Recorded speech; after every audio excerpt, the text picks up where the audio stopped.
Artinya hijrah ini nggak cuman bicara tentang perbaikan dua orang ya. Nggak sekedar itu. Nggak sekedar itu Jadi, ya. Jadi menyeluruh ya. Mulai dari meningkatkan relasinya lebih baik, juga kemudian Selamat datang di podcast Samara. Bareng saya Kak Ojan. dan saya Zaim Ukhrawi. Kami akan membahas segala hal tentang keluarga dari sudut pandang milenial Dan kolonial.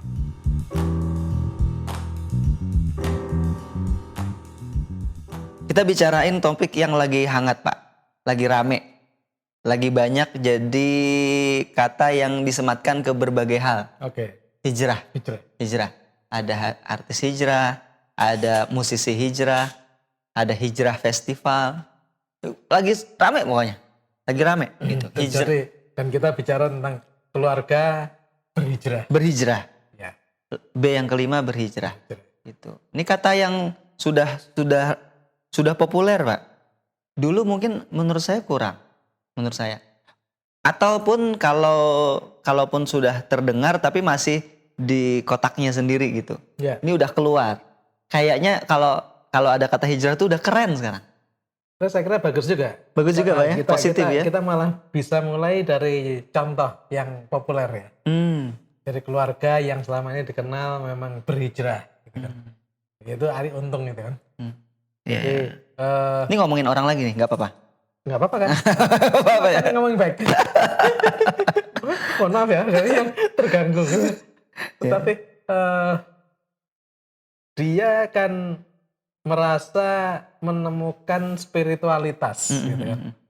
Spiritualitas dan dari kehidupan dunia artis yang dalam pandangan umum glamor dan sebagainya, tiba-tiba dia kan berbalik, gitu kan? Masuk ke spiritualitas, bahkan ekspresi pun kan langsung ekspresi keagamaan gitu. Iya. Yang dulu kan tidak kebayang seperti itu. Nggak kebayang banget. Dan kita dengar juga ceritanya gitu kan.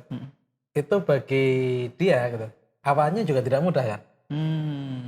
Artinya dia sendiri harus hijrah dari sebuah format ke sebuah format lain.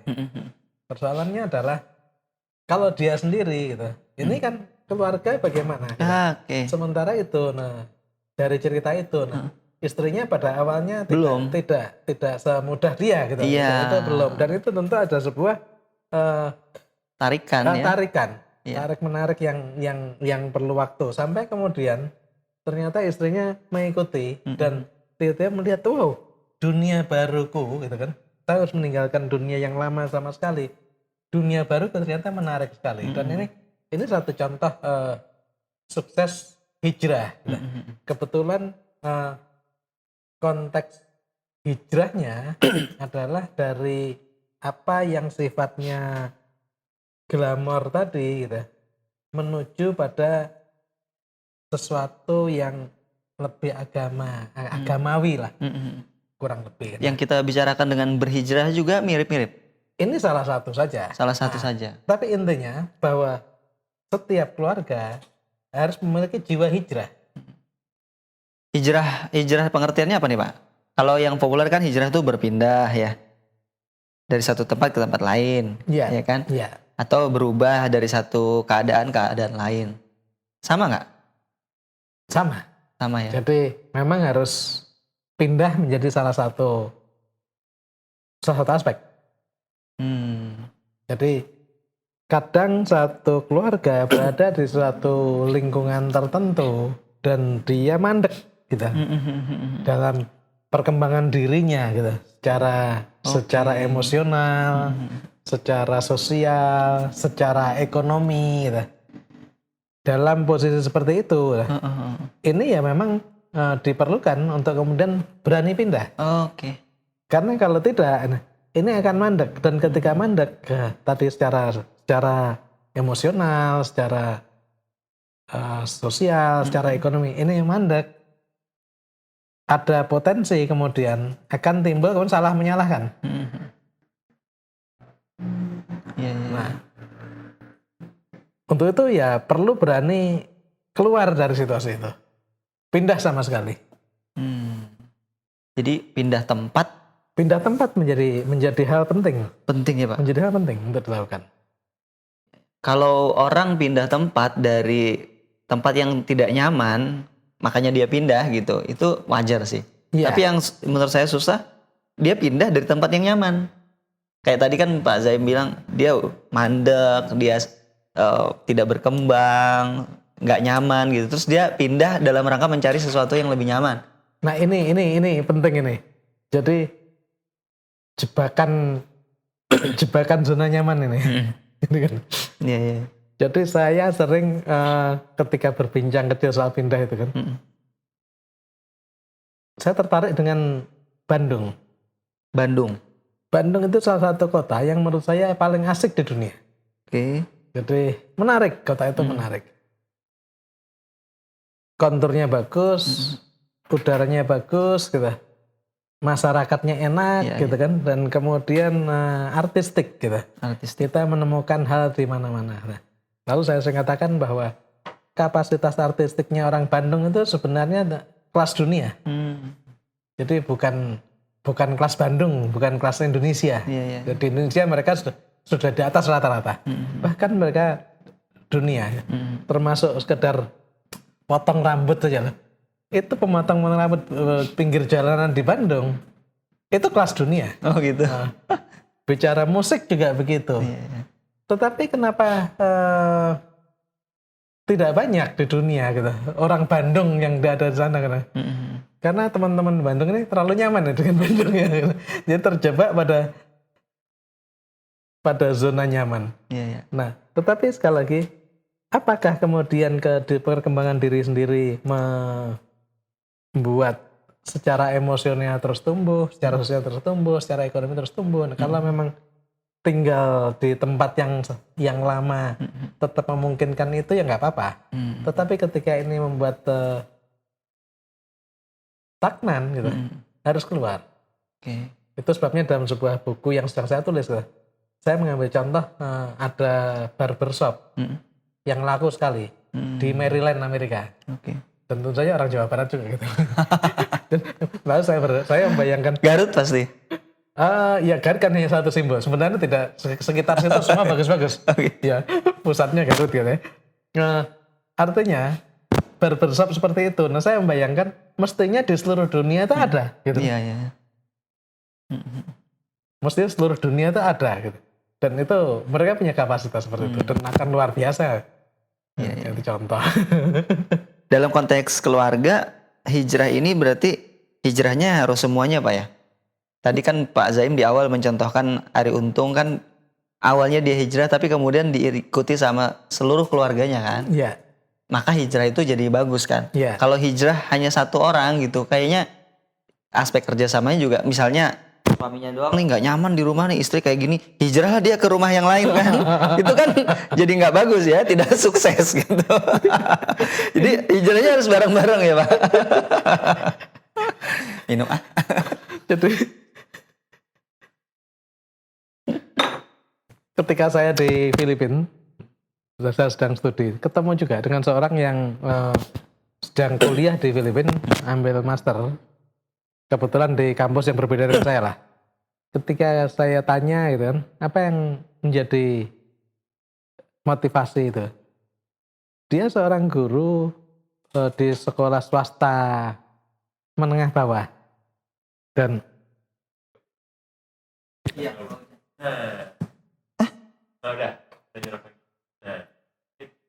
Waduh maaf. Kenapa Pak? Dari mana? Mulai dari Filipina. Oke. Ya, ini lagi. jadi ketika saya lagi kuliah di Filipina, Waktu itu saya belum lahir kayaknya. belum ya? Belum. Oke. Udah Pak. Oh sudah. Itu kalau Jan mungkin 4 sekitar tahun. usia, enggak, sudah 7 tahunan. Inu umur berapa? Iya sekitar 7 Ah, tahunan. iya, sama. Jadi, sebentar. Saya ketemu dengan seorang Indonesia gitu. Di Filipina juga lagi ambil master di kampus yang berbeda dengan saya. Kita ngobrol gitu. Dia menceritakan bahwa dia guru di sekolah swasta menengah bawah di Jakarta gitu, yang kehidupannya sendiri susah. Apa yang kemudian diputuskan? Nah, dia bersepakat dengan istri. Nah, disitulah dua-duanya melakukan hijrah, walaupun model hijrahnya menjadi berbeda, tetapi dalam satu kesatuan. Suami mengatakan bahwa enggak, hidup kita enggak bisa begini terus, harus berubah. Jadi entah bagaimana caranya gitu. Saya harus sekolah di luar negeri gitu kan. Untuk ambil master gitu kan. Dan kehidupan saya selama sekolah dari mana uangnya dan sebagainya saya akan cari di luar dengan segala cara saya gitu kan. Pokoknya segala cara itu. Pada saat yang sama gitu. Kalau saya melakukan itu, nah gaji yang tidak seberapa yang ada di selama ini kita peroleh, saya peroleh gitu, yang untuk menghidupi keluarga itu, ini juga terhenti kan. Jadi maka dalam 2-3 tahun ke depan saya juga tidak bisa memberikan nafkah pada kamu dan anak-anak. Jadi terserah urusanmu seperti apa selama 2-3 tahun ini gitu kan. Tolong hidupi dirimu sendiri dengan cara apapun. Di sini radikal sekali langkah yang diambil itu. Tetapi kemudian si istri menyetujui itu. Jadi ini sebenarnya dua-duanya sedang melakukan hijrah, walaupun kelihatannya bentuk hijrahnya berbeda, tapi ini dalam sebuah kesatuan kan. Saya tidak pernah ketemu lagi dengan yang bersangkutan, tapi saya bisa bayangkan gitu kan, bahwa 3 tahun mendatang setelah itu mereka akan menjadi keluarga yang berbeda sekali kan. Jadi istrinya entah kemudian apakah memutuskan menjadi buruh cuci dari orang lain, atau kemudian dia membuka makanan warungan menjual di depan rumah atau apapun gitu ya. Tapi intinya aku nggak bisa ngidupin ini karena saya sedang fokus untuk mengembangkan diri sendiri, bukan juga untuk aku tapi untuk keluarga. Ini satu model Hijrah ya. Model hijrah. Saya melihat bahwa banyak teman-teman saya yang hijrahnya itu malah ini Pak, karena pengen jauh dari orang tua. Oke. Atau pengen jauh dari mertua gitu. Yang semula dia tinggal sama ibunya atau mertuanya gitu. Atau bapaknya, kemudian dia merasa gak nyaman aja. Gak nyaman karena terus-terusan deket dengan orang tua, entah itu ada masalah lah gitu, atau komunikasi yang gak bagus. Tapi menurut Pak Zaim gimana?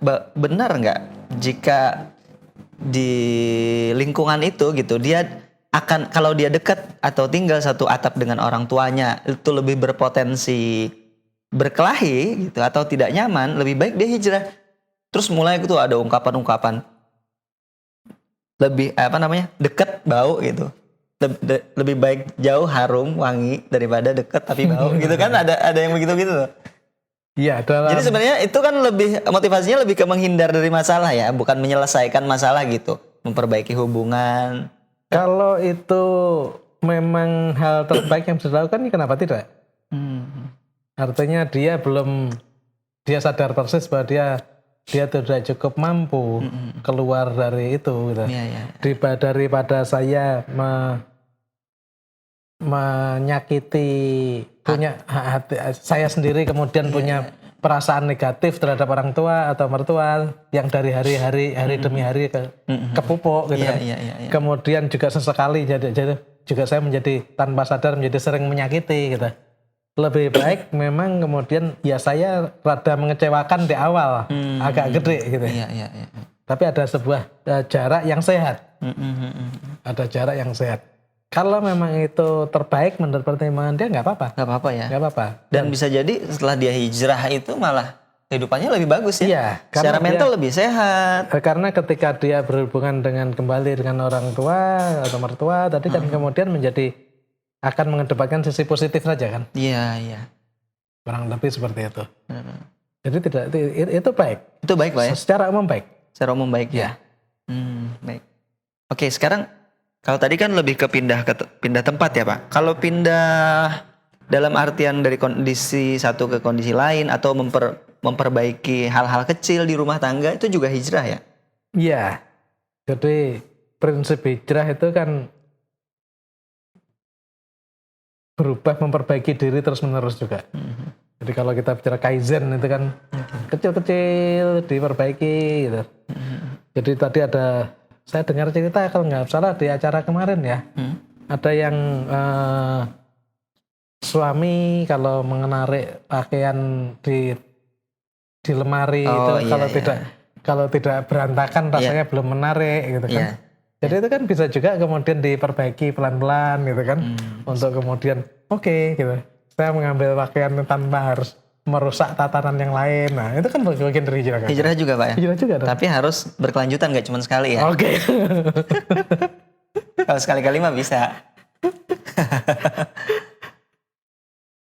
Jadi apa namanya, memperbaiki diri itu juga hijrah juga. Ya, Dan itu wajib dilakukan ya wajib dilakukan. kalau mau. Gak bisa rumah tangga sukses kalau misalnya salah satu pasangan bilang, aku emang begini, aku ya dari dulu begini, nggak bisa berubah. Siapa kamu? Baru ketemu udah nyuruh aku berubah. Ada kan yang begitu? Iya. Maka itu kayaknya Itu tidak bisa, dia tidak bekerja sama, dia tidak bisa ini. Karena pernah kejadian juga, mungkin saya pernah cerita juga. Ada suami istri yang ya karena apapun kan kita dari background yang berbeda ya, latar belakang berbeda. Bagi istri gitu, itu dari keluarga yang cukup relatif makmur pada masa itu kan. Jadi makan daging itu ya sehari-hari lah ya. Bagi dia gitu. Ketika ada yang makan tulang Pak. oh banyak. Banyak. Nah, ceker itu kan enak ya. Oh, iya. Itu kan nggak ada dagingnya. Jadi ketika dia masak, misalkan bikin apa ya? Saya masih bayangin makan tulang. Misalnya bikin rendang atau bikin semur daging gitu. Bagi dia ya, potongannya itu harus besar kan. Karena dan tidak pantas menyajikan potongan yang kecil gitu kan. Tidak, apalagi kalau ada orang lain, ada tamu dan seperti kurang menghargai ini. Jadi jelas ini daging. Dia terbangun dengan seperti itu dari kecil, dari suaminya enggak. Jadi potongan daging itu harus sangat kecil. Dan masing-masing berkeras. Suaminya kayaknya orang Kudus. Soto Kudus itu kan dagingnya kecil. Jadi ketika urusan yang seperti ini saja gitu, ini berkeras untuk tidak mau hijrah gitu ya. Istrinya tidak mau hijrah gitu kan, untuk sedikit lah dikurangin gedenya potongan ini gitu kan. Sementara ada suaminya selalu ngomel gitu, karena itu ini kan barang sederhana ya. Iya. Barang sederhana yang ternyata ini memicu hal-hal yang kemudian ada faktor lain, faktornya pada akhirnya pecah juga. Tentu saja bukan perkara daging tadi ya, tetapi dia potongan daging tadi berkontribusi gitu berapa persen terhadap itu. Kemudian juga soal kebiasaan rokok misalnya. Iya. Itu kadang-kadang tahu gitu ini nggak sehat gitu kan. Iya. Untuk berhijrah ini kan kadang-kadang Tidak gampang ya. tidak gampang gitu kan. Pindah dari rokok ke vape ya Bapak. Rokok elektrik. Jadi sementara mungkin pasangannya terganggu sekali dengan rokok. Tapi ya aku memang begini gitu. Iya. Nah ini kemudian karena ini berkeras, bisa jadi pasangannya pada akhirnya menerima. Tapi menerimanya bukan menerima dia dengan senang hati, tapi ya males lah daripada ribet. Nah ini kan artinya kalau orang mau nikah, dia harus siap akan banyak terjadi perubahan ya Pak. Sebenarnya kan gitu kan? Iya. Gitu. Nggak mungkin setelah menikah nggak berubah tuh nggak mungkin. Karena dia akan hidup dengan orang yang berbeda, dia akan punya anak dan seterusnya.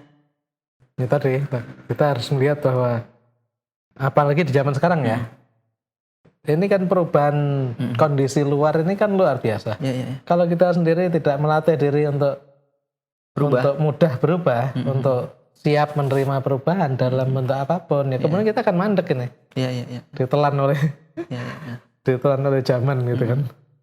Kalau bicara hijrahnya pindah tempat itu Pak, saya pikir ini juga memang sering kejadian ya, terutama saya juga mengalaminya gitu, bahwa kalau pindah tempat tinggal gitu secara fisik Pak, secara fisik itu memang sangat bagus. Bahkan ketika sendiri gitu, saya pindah dari kampung ke kota untuk pendidikan, kemudian pindah lagi ke kota lain gitu. Otomatis kan ada pengalaman yang banyak ya, dan itu sangat bagus buat pribadi, apalagi rumah tangga. Kalau saya sih belum nih, saya selama nikah belum pernah pindah fisik nih. Belum pernah pindah rumah gitu, masih di rumah yang sama. Terus belum pernah atau untuk studi ke luar negeri akhirnya harus pindah. Kalau Pak Zaim kan pernah pindah gitu. Iya. Itu ada nggak Pak kelebihannya gitu? Atau dampaknya ke rumah tangga ya? Oh iya, sangat. Samaranya. Sangat. Terutama ketika kami keluar ya, pindah keluar Ke Filipina. Sekolah bersama anak-anak gitu kan. Dan itu semuanya ya? Semuanya. Nah, ada saat-saat yang kemudian kita pas lagi moral kita lagi low, emosi kita lagi naik gitu kan.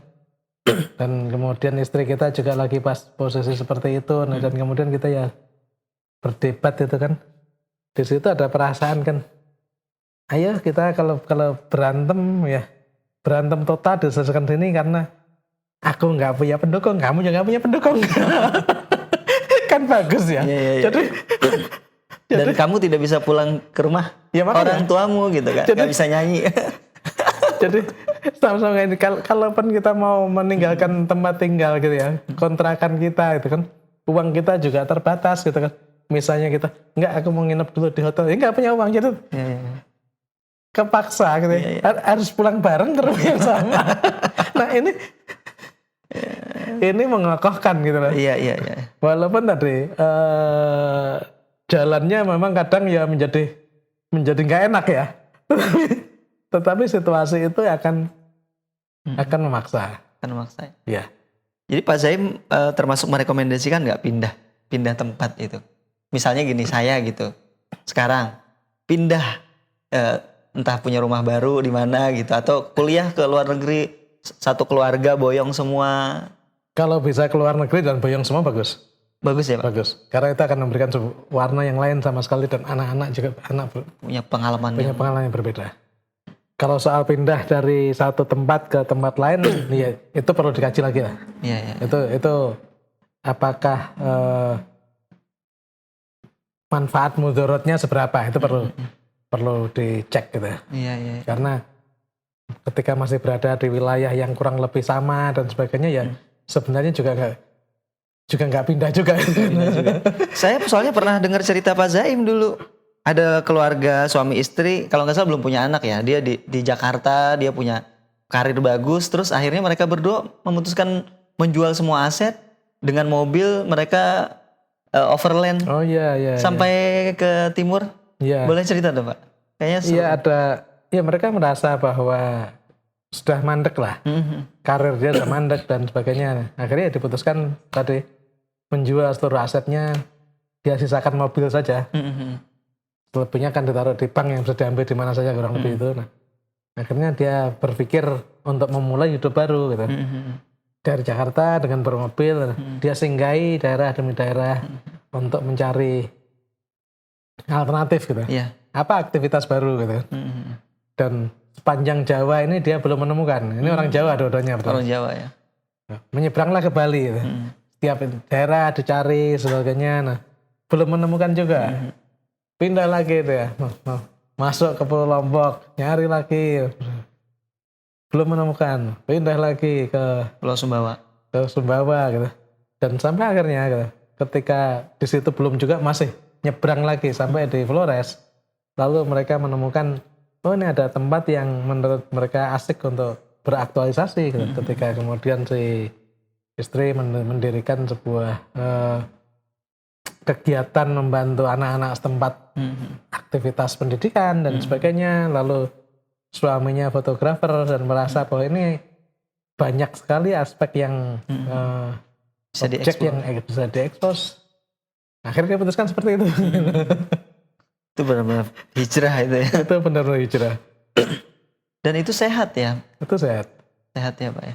Dan sebenarnya di era pandemi ini juga banyak sekali orang yang kemudian hijrah. Oh ya. Ya. Berawal biasanya dari hobi lah. Karena nggak bisa kerja seperti semula, Iya. nggak ngantor, lalu di rumah, gitu kan, banyak waktu ini, gitu. Keluar ketemu orang nggak boleh, ngantor nggak boleh, ini kemudian asik dengan hobinya, gitu. Dan misalnya dalam kasus teman saya, gitu, walaupun dia masih tetap punya aktivitas di luar ya, dengan Zoom, dengan webinar, dengan segala macam gitu. Dia ngurusi tanaman. Dan hijrah dia adalah menjadi lebih serius dengan tanaman gitu. Dibanding sebelumnya itu. Sekarang dia dulu seperlunya sekedarnya, nah sekarang dirawat betul tanamannya ini. Lalu dia kurasi, dia pilih gitu ya.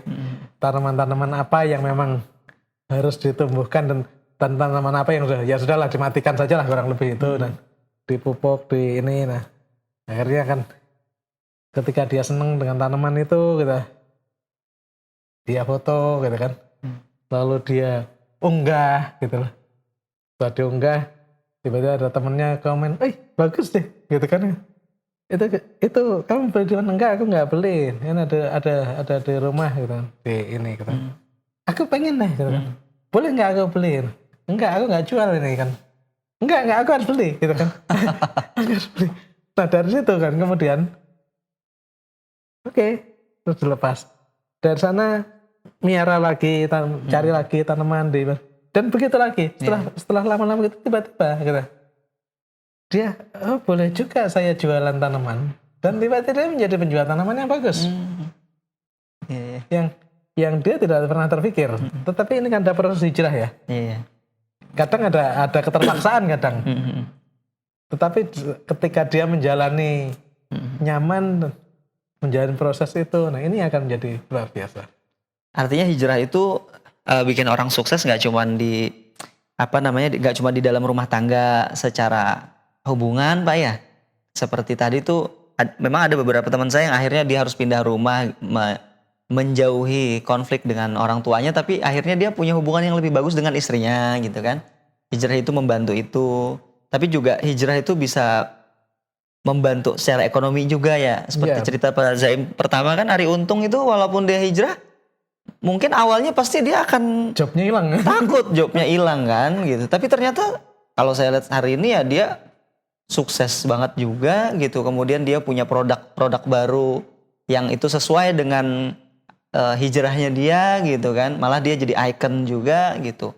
Terus secara pendidikan juga Pak ya, hijrah itu kan mendidik pribadi, kemudian ya pindah tempat kayak Pak Zaim juga secara pendidikan lebih bagus gitu. Artinya hijrah ini nggak cuman bicara tentang perbaikan dua orang ya. Nggak sekedar itu. Jadi menyeluruh ya. Mulai dari meningkatkan relasinya lebih baik, juga kemudian membuat aktualisasi dari keduanya lebih baik kan. Baik itu untuk keluarga sendiri maupun juga untuk keluar gitu. Itu tergantung dari situasinya itu. Dan kalau kita lihat sejarah ya, Rasulullah itu sukses setelah hijrah. Jadi setelah 13 tahun mandek ya. Setelah 13 tahun berada di Mekah gitu kan. Dan kemudian berbagai upaya dilakukan dan mengalami kebuntuan dan kemudian ada momentum gitu. Yang memang wahyu ya. Iya, ada momentum yang wahyu khusus tidak sebenarnya, itu bukan wahyu khusus kan. Tetapi diwujudkan dalam realita. Ketika tiba-tiba di dalam terancam sekali dan di luar ada kesempatan gitu. Ada sambutan dan kemudian berhijrah, dan dari sanalah kemudian Rasulullah menjadi benar-benar pemimpin besar yang diakui, itu kan dari situ. Nah ini juga kalau kita lihat di masyarakat sekitar kita gitu ya, ini kan biasanya gitu. Kita ngomong di Jakarta, di setiap tempat lah. Iya, iya. Kan pendatang yang Yang sukses. Tapi, Pendatang yang terlihat etos kerjanya lebih tinggi gitu ya. karena kepaksa. Terpaksa. Kalau enggak, ini enggak makan. Kalau kan nggak makan dan nggak ada yang menanggung kan. Kalau di kampung enggak kerja ya bisa makan ya. Ya masih ada saudara, masih ada kebun, masih ada ini gitu. Masih ada tempat untuk apalah gitu. Iya, Tetapi ketika terpotong sama sekali gitu, maka mau tidak mau kan kita akan harus mengeluarkan seluruh energi kita untuk itu.